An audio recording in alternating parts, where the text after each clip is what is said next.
Ce que j'aime avec le réchauffement climatique, c'est qu'il rappelle la puissance de Dame Nature. C'est-à-dire qu'on est là au chaud dans un studio, on raconte ce qui se passe, attention à la pollution, la hausse des températures, tu vois, une sorte de ronron alarmiste, la bobo-attitude du pompier qui ne sent plus l'odeur du feu. Car à force d'en parler, donc finalement à force de s'en lasser, nous oublions que le réchauffement climatique est une matérialité immédiate. En Russie, sur l'archipel des îles de Zamblé, en zone polaire, tu as des agglomérations, petites mais quand même, qui sont envahies par des ours blancs.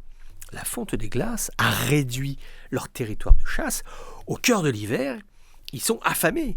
Ils viennent manger dans les poubelles. Alors, je ne sais pas si tu as déjà vu un ours blanc manger dans une poubelle. Bon, l'ours fait 2 mètres, il te met une gifle, tu perds la tête.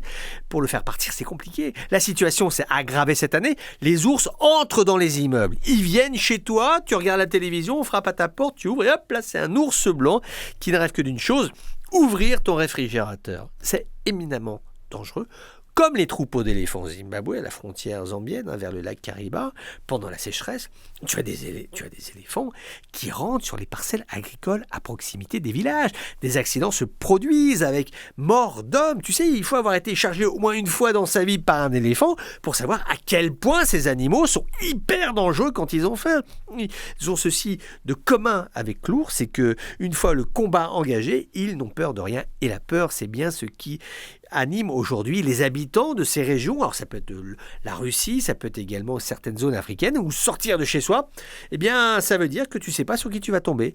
Tu prends ta voiture pour aller faire tes courses. Rien ne dit que si tu laisses de la nourriture à l'intérieur, un ours ne va pas fracasser ta porte pour venir manger et s'installer au volant de ta voiture. Non, le réchauffement climatique, si nous ne le prenons pas au sérieux, des animaux, qui ne sont pas forcément d'ailleurs les plus sympathiques, eux, vont venir nous l'expliquer et ça risque de devenir très inconfortable.